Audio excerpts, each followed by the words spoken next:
Halo para analis, terima kasih telah mengklik video ini. Perkenalkan, nama gue Juan dan selamat datang kembali di channel Asal Analisis.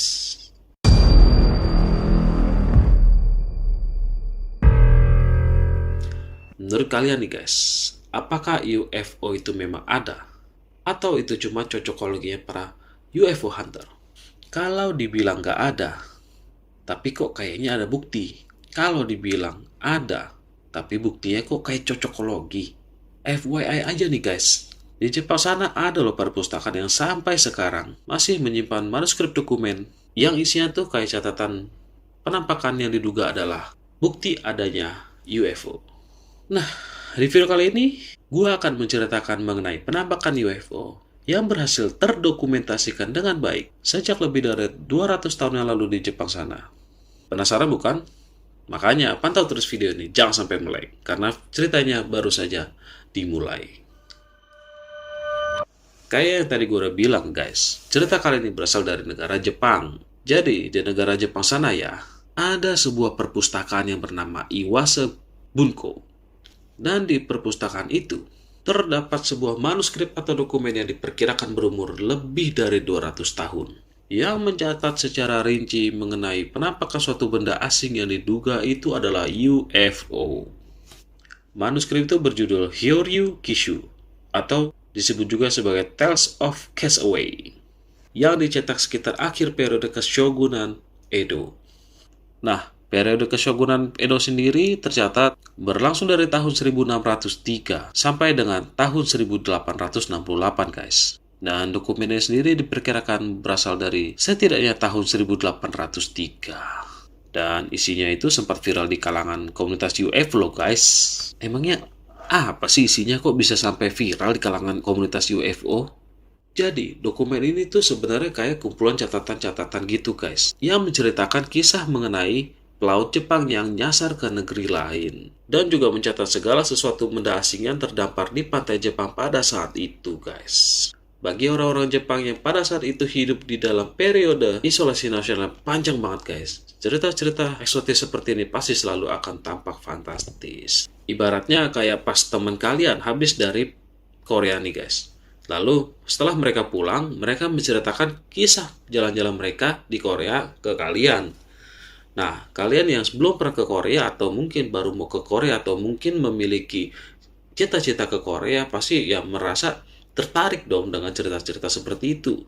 Nah, sama tuh dengan warga Jepang pada saat itu, di mana pada saat ada pelaut yang pulang dari berlayar dan memiliki cerita fantastis, akan menjadi sesuatu yang menarik bagi masyarakat di era itu.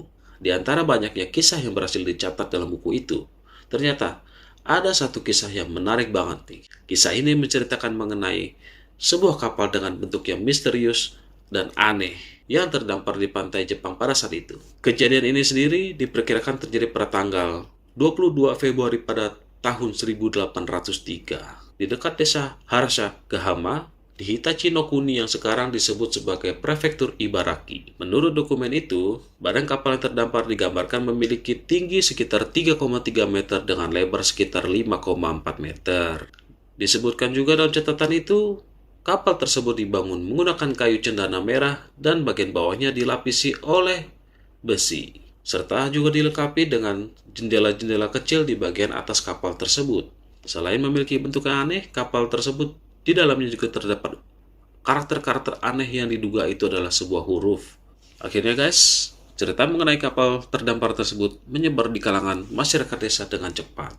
Ya, mirip-mirip kalian pas lagi beli motor baru gitulah, yang ceritanya bisa sampai ke RT sebelah loh. Objek ini kemudian dikenal dengan nama Utsurobune, atau dapat diartikan dengan kapal berongga.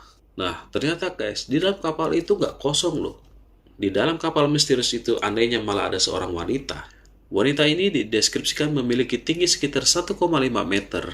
Masih muda, memiliki pakaian yang halus, serta punya wajah pucat dengan rambut dan alis berwarna merah. Wanita ini sendiri diperkirakan berumur 18 sampai dengan 20 tahun pada saat itu.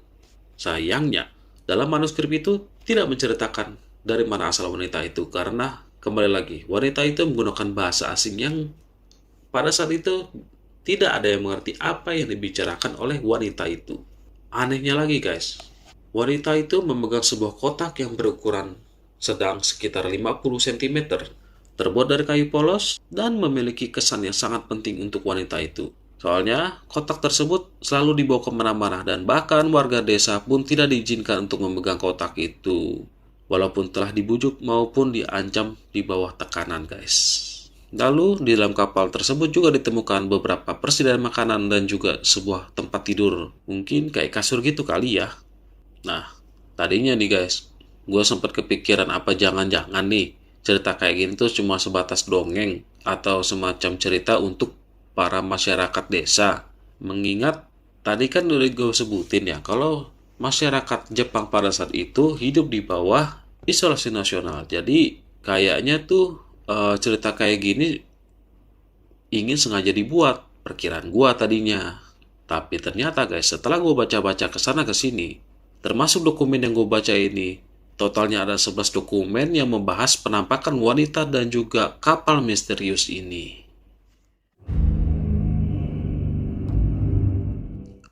Oke, jadi setelah gue baca-baca beberapa artikel, gue menyimpulkan bahwa terdapat beberapa teori yang berhubungan dengan penampakan ini. Teori yang paling kontroversial dan paling terkenal adalah teori bahwa kapal tersebut adalah sebuah pesawat alien.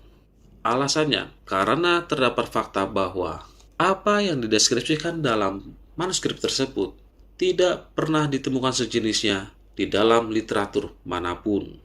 Jadi mulai dari model kapal, model baju, model bahasa, tulisan segala macam itu tidak pernah ditemukan di literatur manapun. Hal ini sendiri juga telah dikonfirmasi oleh seorang peneliti yang bernama Tanaka Kazuo. Sehingga banyak orang yang beranggapan bahwa kapal tersebut adalah pesawat alien yang tidak sengaja terdampar di pantai Jepang. Apalagi menurut Tanaka, kebanyakan teori-teori UFO tidak memiliki bukti yang substansial. Sedangkan, untuk catatan mengenai Utsurobune, Tanaka anggap adalah sebuah misteri dengan bukti yang substansi. Jadi, Tanaka menganggap bahwa biasanya teori UFO itu adalah teori tanpa adanya bukti yang valid. Sedangkan, khusus untuk penampakan Utsurobune ini, Tanaka menganggap bahwa itu adalah sebuah misteri dengan bukti yang valid. Namun sayangnya Tanaka tidak mengiyakan bahwa itu adalah sebuah pesawat UFO walaupun pada saat Tanaka pertama kali melihat dokumen ini, Tanaka beranggapan bahwa kemungkinan ini adalah UFO. I think that this legend may have a key to solve the modern UFO legend. Teori lain menyebutkan bahwa ada kemungkinan wanita ini berasal dari China dan merupakan seorang putri yang diasingkan karena ketahuan telah menjalin cinta dengan seorang pria biasa. Lalu, kalian ingat kan guys, si putri itu memegang sebuah kotak. Kotak tersebut diperkirakan berisi kepala dari pasangan wanita itu. Makanya si wanita itu mati-matian ngejagain kotak itu. Apalagi menurut beberapa ahli, berdasarkan deskripsi dan gambar yang terdapat dari manuskrip, pakaian yang digunakan wanita itu mirip dengan pakaian yang berbau agama Buddha. Sayangnya, setelah di-cross-check ke negara China, lagi-lagi buntu karena tidak ditemukan adanya literatur atau catatan sejarah mengenai model baju atau kapal seperti yang dideskripsikan oleh manuskrip tersebut. Sedangkan teori lain menyebutkan bahwa kapal tersebut kemungkinan berasal dari Rusia atau sekitar daerah Latin. Tapi untuk teori ini sayangnya tidak ditemukan literatur atau catatan sejarah yang membahas mengenai pakaian atau model kapal seperti yang dijelaskan dalam manuskrip tersebut. Jadi, bagaimana menurut analisis kalian guys? Apakah kapal Utsurobune itu adalah pesawat alien yang terdampar ke bumi, atau Utsurobune hanyalah sebuah kapal dari negeri lain yang tidak sengaja terdampar di pantai negara Jepang pada saat itu? Tulis analisis kalian di kolom komentar ya. Oke, segitu aja dulu untuk video kali ini. Terima kasih telah menonton video ini dan sampai jumpa di video berikutnya. Bye-bye.